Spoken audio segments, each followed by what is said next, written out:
Ganyan siya kalambot. Ayan. Ayan. O, diba? Ayan. Mainit-init pa. Isang kagat, yamski agad. Ayan. A few moments later. Magandang dilag, puso ko'y nahalina. Wala.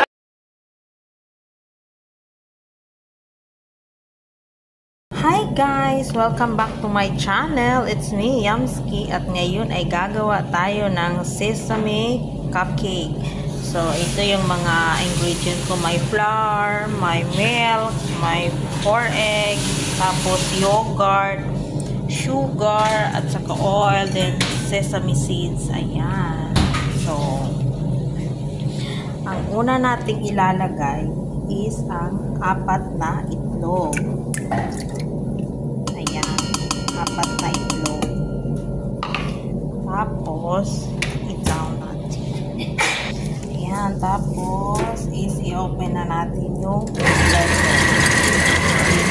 Pagkatapos, susunod natin ang sugar.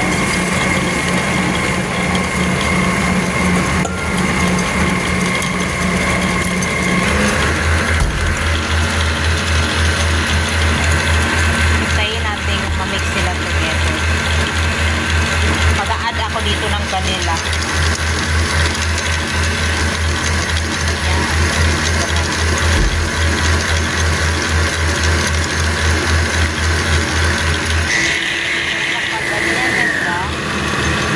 Ganyan na yung color niya. Ilalagay natin yung oil.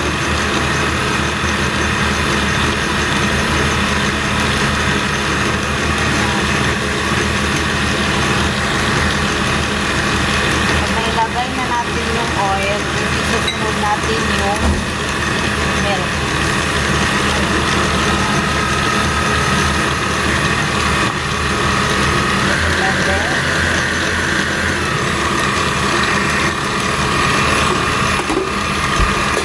Ilagay na natin yung milk, isusunod natin ang yogurt. Second cup of yogurt.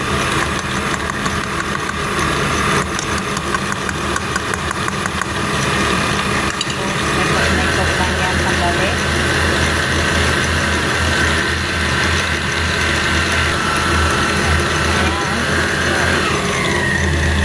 Hinahan natin yung kuwan yan. Maglalagay tayo ng 1 by spoon ng flour. Ayan. Ayan.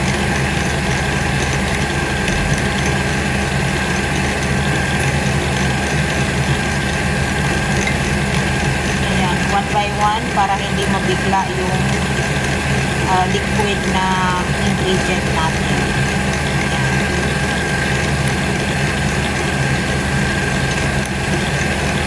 Kasi pag ibigla mo silang ibukos lahat, is yung iba, hindi siya natutunaw. Dapat kasi 1 by 1 dapat ilalagay.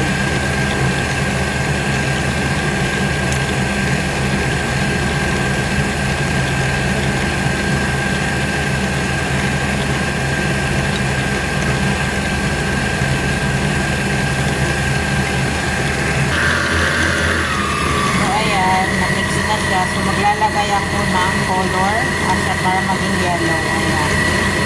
Pero nakadepende sa inyo nga kung gusto nyo lagyan o ayan.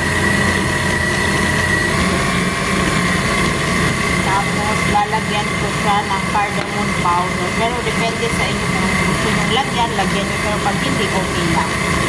Optional lang man to siya for the taste.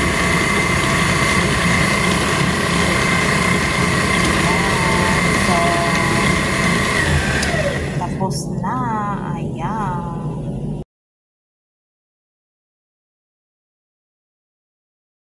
Guys, ayan, lalagyan ko na siya. Tapos lalagyan ko siya ng sesame seeds. Ayan.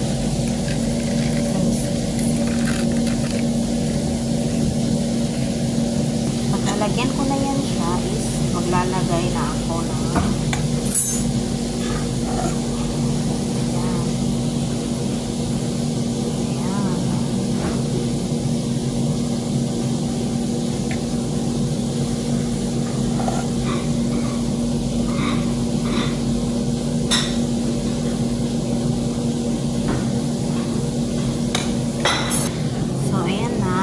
susunod is lalagyan natin siya ng sesame seed sa taas.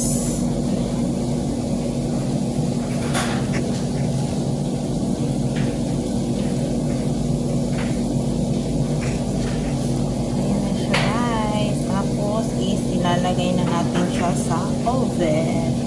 So, bye guys. Update ko lang kayo pag naluto na siya. Ganda ng cupcake ni Yamski. Ayun, cupcake. Ayun.